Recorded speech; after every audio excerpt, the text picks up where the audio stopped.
Hey, can I ask y'all something? Who's the worst person you can think of? A lot of people don't want to hear this, but being poor is a choice. Is it the person who can't understand why a mother on welfare can't simply spend less money to fix her financial situation? A lot of poor people are poor because they're stupid. Or is it the person selling financial advice who grossly oversimplifies the other person's situation by calling them lazy, If you're poor, it's because you're lazy. then laughs at them? Give him a big hand, guys. Homeless dude. Majority of us are closer to becoming dirt poor than we are to ever becoming rich. Yet we somehow believe the lie that not only is it okay to make fun of people who make less money than us, but that people are poor solely because they're not trying hard enough? How did society get tricked to believe this? How did we get here? Lots of reasons, but for simplicity, we're just gonna focus on 3. Obviously, there's more than one type of poverty across the world. No country's economic dynamic is created equal. Someone who lives below the poverty line in the United States, for example, in every way that matters, is of course not living a glamorous life by any means. But even though you're poor, a lot of times in the US, you may still have access to running water, electricity, refrigeration, a bed, or some form of place to call home. Even access to some form of emergency medical care, although it'll cost you your firstborn child later. By contrast, unfortunately, someone living in legitimate poverty, let's say in South Sudan or DR Congo, ain't having access to any of that. So for the sake of keeping it simple, stupid, when we talk about people making fun of or misunderstanding poverty, we're talking about anyone living below the poverty line in America, which is pretty much anyone who makes less than $15,960 a year or $33,000 for a family of 4. But that does beg the question, a question posed by pretty much anyone who's never had the displeasure of being poor themselves. And that's, how can anyone with a sound body and mind be broke in America? You're stupid and you're lazy. It's just you're lazy, dude. You don't want to work. Because clearly, poverty is a choice, especially when you think about the options and everything available to everyone today. It is. Well, there's someone I want y'all to meet. This is GF. GF has a job. Hooray, yeah, whoa. That pays $15,000 a year. Now, you might be thinking, that's odd. Why would an adult accept such a low-paying salary? Well, you see, GF wasn't always an adult. He was once a child, born to 2 parents already living in the poorest of circumstances. His younger brother was 16 years his junior by the time their father started experiencing severe back pain. So much so that he had to stop working his $30,000 a year job and became bedridden. GF's mom, bless her heart, now had to pick up the extra slack by getting a second minimum wage job. GF saw the stress, the crazy hours, the toll on his mother's health to make ends meet, only to still miss bill payments by the end of the month. So, GF decided to quit high school early and find the first full-time minimum wage job that would accept him. And after hopping around a few jobs, he still found himself in a similar situation into his 30s. And you might still think, why is he still minimum wage? Why not just get a new job? Well, GF did get his GED, but as you could probably imagine, no decent paying job would even so much as sneeze on the job application of someone who didn't have a college degree at minimum. And that's assuming that the job market wasn't already stupendously competitive to begin with. He attempted college, but cutting back on work hours would guarantee his family becoming homeless. But here lies the second problem. Because since pretty literally every penny he's ever earned was going towards an expense, he had no opportunity to save. But hey, that's alright. As long as there's no extenuating circumstances, he should just be able to stay afloat.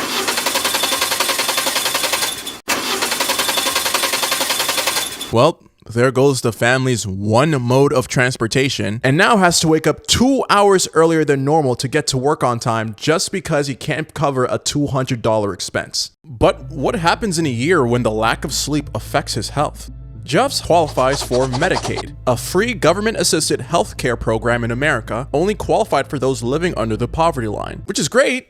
Problem is though, if you were to get even a $2 an hour raise, earning only slightly above poverty, he's disqualified from the program. What, does the government think someone making $19,000 a year is financially secure enough to either pay for the egregious medical costs out of pocket or pay the same monthly premiums even the middle class can't afford? But for the most part, It's not like people don't already know that. GF is just one example of how people find themselves trapped in the poverty cycle in America. Now, I don't think there are many out there that literally think 35.9 million people wake up fresh every morning and are like, what a great day to be poor. Best choice of my life. But even with this knowledge, why are some people trained to believe that poverty is a reflection of your work ethic or your intelligence? Well, classism for sure, but also psychological distance.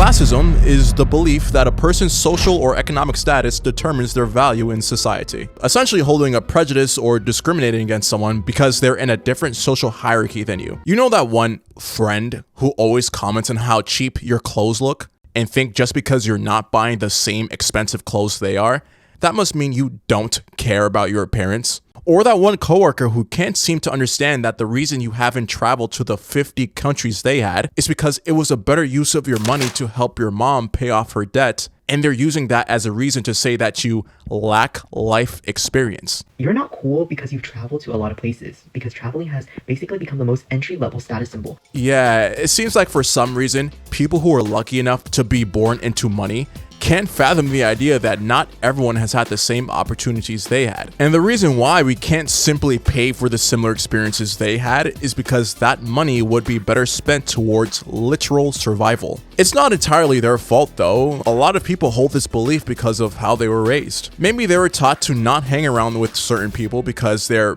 bad behavior might rub off on them. And whole time, the bad behavior is just them being poor. Or maybe up until a certain point in their lives, they've literally only been around other people of the same social class. So the decisions of people in lesser classes are genuinely foreign to them. And that lack of understanding, while not being aware that how hard you work isn't a direct correlation to the amount of money you have, leads to them judging or mocking others with less money. But y'all want to hear something even crazier than that? In psychology, there's a concept called the othering, or psychological distance. In the most simple terms, it just means us versus them. It's a way people mentally separate themselves from others that they think are different, usually seeing the us as what's normal. For example, your religion is the normal religion and everyone else's is wrong. Your culture and race is normal and any culture and race that's different than yours isn't right. Everyone far right believes everyone far left are stupid and wrong, etc. The problem is that everyone is biased towards their own in group, as in they can very easily see the individualities and the differences of everyone in the us category, but for some reason, they see everyone in the them category as quote unquote all the same, no differences or individuality between them. And that's a dangerous philosophy to have because it's very easy to dehumanize an entire group of people just because you view them as different. I'd argue poverty is the thing that people psychologically distance themselves from the most. Why?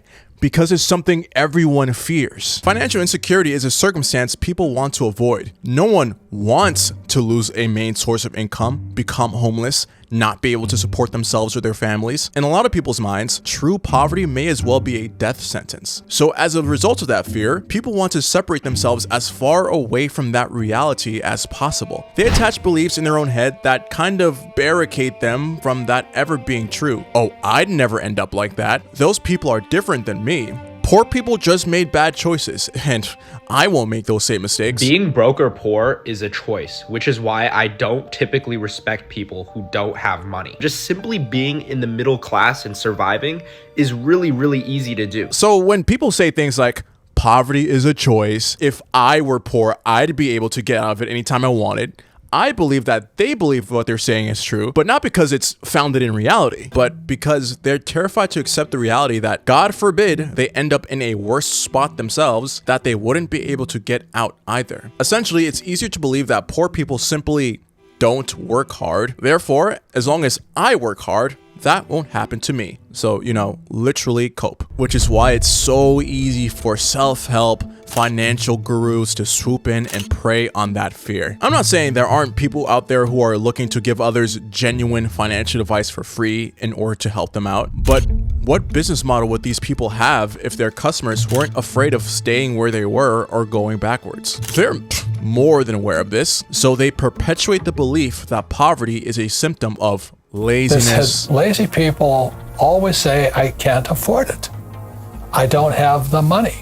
That's why they're poor. Stupidity. If you ain't got any money, you're stupid. Just admit it, man. Everyone has the same hours in the day, so if one person can escape poverty and become rich, that means anyone can if they work hard enough. And with othering, since people don't view people in the them category as individuals, it's easier for them to have a lack of empathy. For example, mothers on governmental food assistance and SNAP benefit programs often face stigma for accepting aid. You could be a single mom, literally working 2 jobs, and people won't look at you as an individual, but look at you as a part of a group and say something like, oh look, another single mom looking for a handout. Poor people just sit around and do nothing. It is weird, isn't it, that so many people can hold such a belief, and you can't help but ask yourself, how? How can someone who lives on the same exact planet that you do look at the obvious issues with it that keeps poverty sustained and primarily blame the people who are affected by it? Again, this isn't the only reason, but let me introduce y'all to the Just World Hypothesis.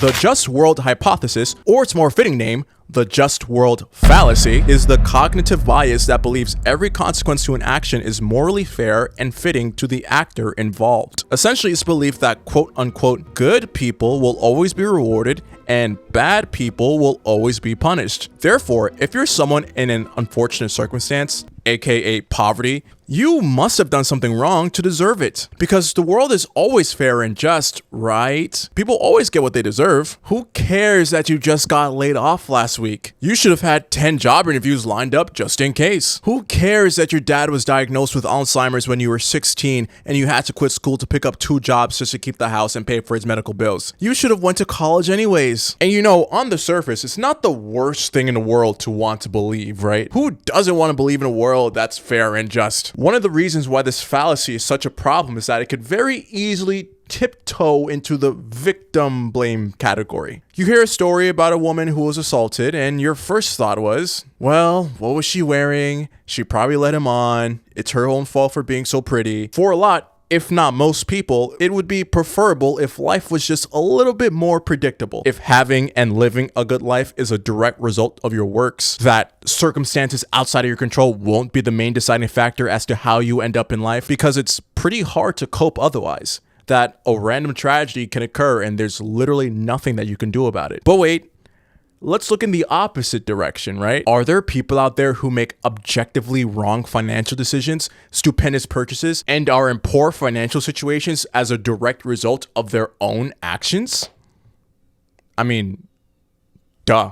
Diesel truck. Great. It costs $1,275 a month. That's correct. You bring in $3,333. This is a third of your income. Third of your income goes to this truck. How do you spend $20,000 on a vacation? What do you do $20,000? We spent like $20,000 on a vacation. Yeah, I know. At 19, I went and caught like 15,000 jewelry credit. I didn't pay none of that shit back. A Gucci watch with a bezel on it, you ain't never seen no shit like that. I traded it for bail though. The basic laws of cause and effect still apply to finances, but the issue begins when people use these examples as the excuse to blanket blame an entire group of people and stigmatize those who, for example, take government assistance. Not because they bought one too many avocado toast or they bought every generation of iPhone or expensive sneakers, but because circumstances outside of their direct control place them and are keeping them there.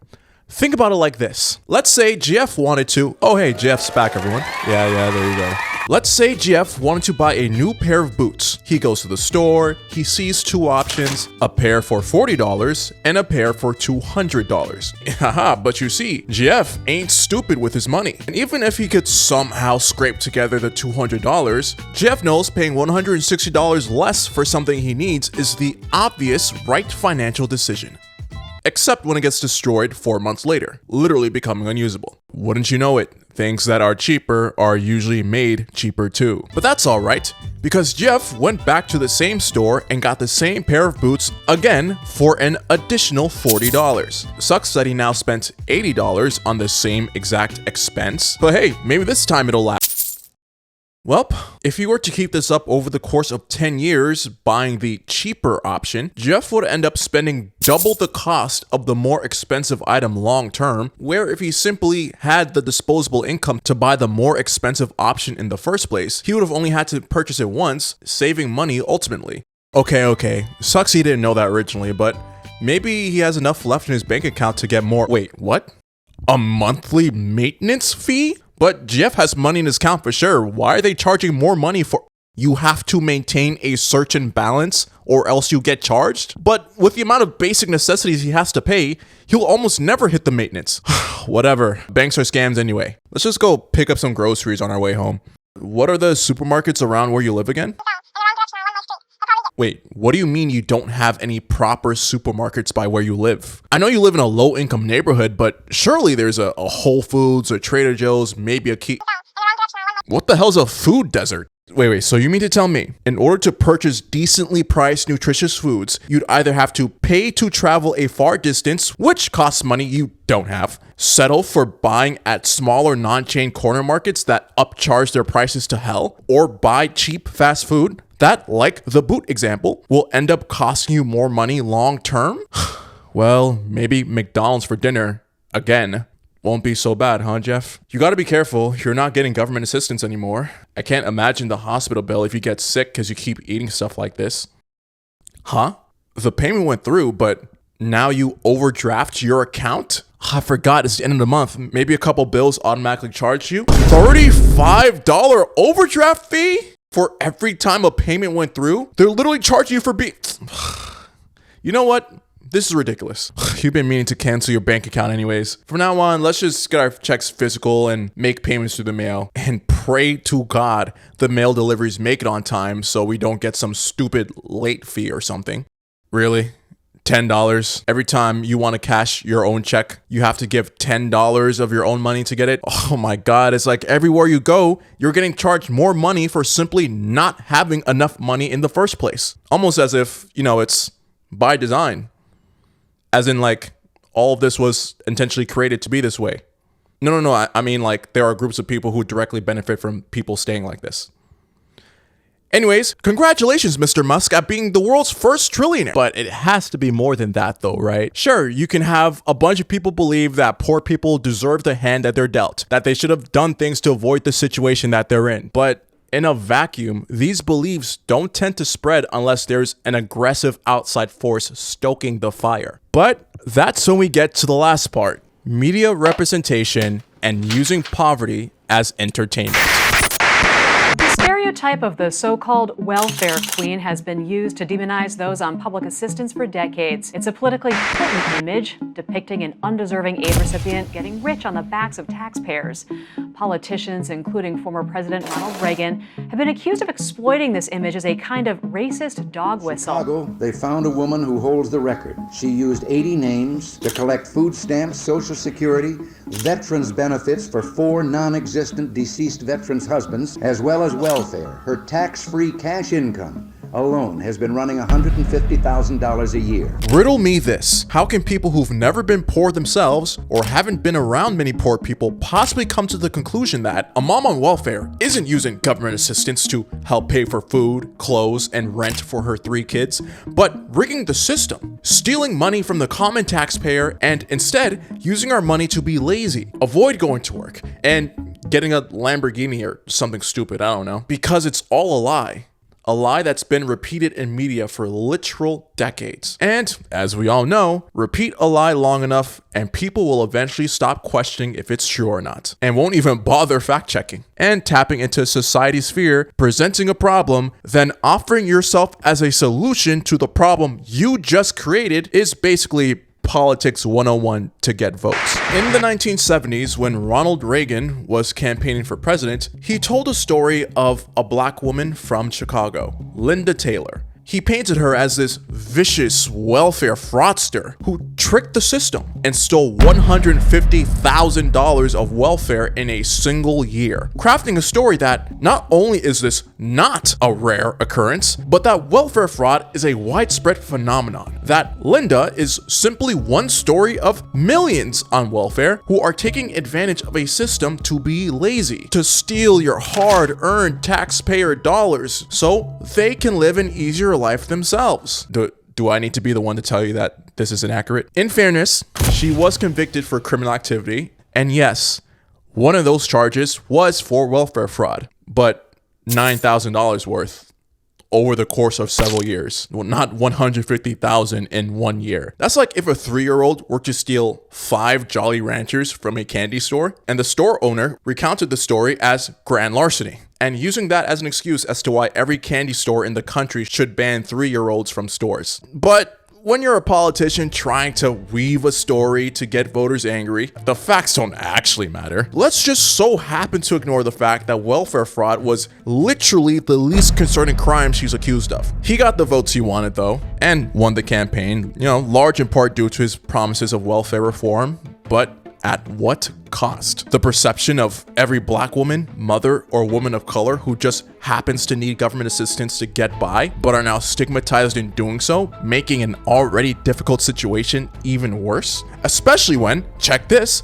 only a staggering 1% of people on food welfare assistance actually commit intentional welfare fraud, and less than 10% for unemployment. For some reason, it seems to be more beneficial to convince poor people that other poor people are the reason you are not getting ahead in life, and not, the people literally in control of your life. It just sucks because there are people out there legitimately struggling to make ends meet. Not because they're lazy, not because they don't want to work and are looking for an excuse to not get a job, but because they're already working their butts off with what they have, but it simply isn't enough. Someone shouldn't feel guilty or shame for needing help, especially if there are children involved. What makes matters worse is when people use exceptions to the rule and run with it. For example, there was someone on TikTok who went viral for, essentially admitting to the world she's having kids to finesse the system. We have 6 kids, we live on welfare, and we're trying for baby number 7.